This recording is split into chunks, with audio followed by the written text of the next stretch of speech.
最近中国伫咧福建大鼎湾的军事行动是引起大家关注。国防部24日公布有侦查到中国军机、中国军舰，也有地面部队伫咧大鼎湾的演训，而且嘛有讲咱的空军 P-34反舰机备战的情形。有学者就讲，国军是咧展现一切咱拢有咧掌握，而且中共莫想要上空上芳，乌白行动。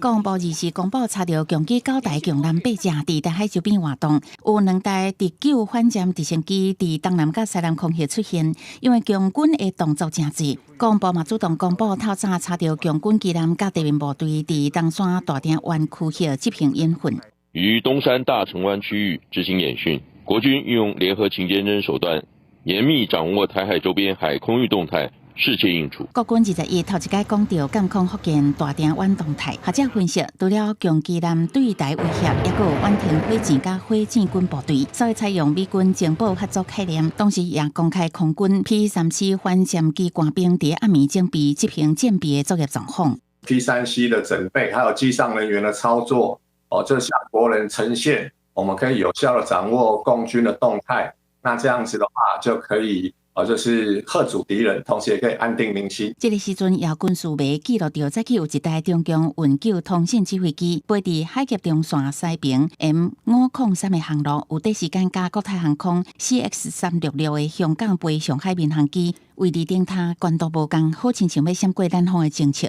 他会不会也是一些伪冒的行动？如果变成这是个案，如果变成常态，那将来都要很谨慎。 因为武东山航线是南来北往。专家指出，较早以色列捌利用大型运输机阿豪军机飞行进行突击的行动，所以虽然这个是个案，国军也是袂使无注意，爱研究应对方案。记者综合报道。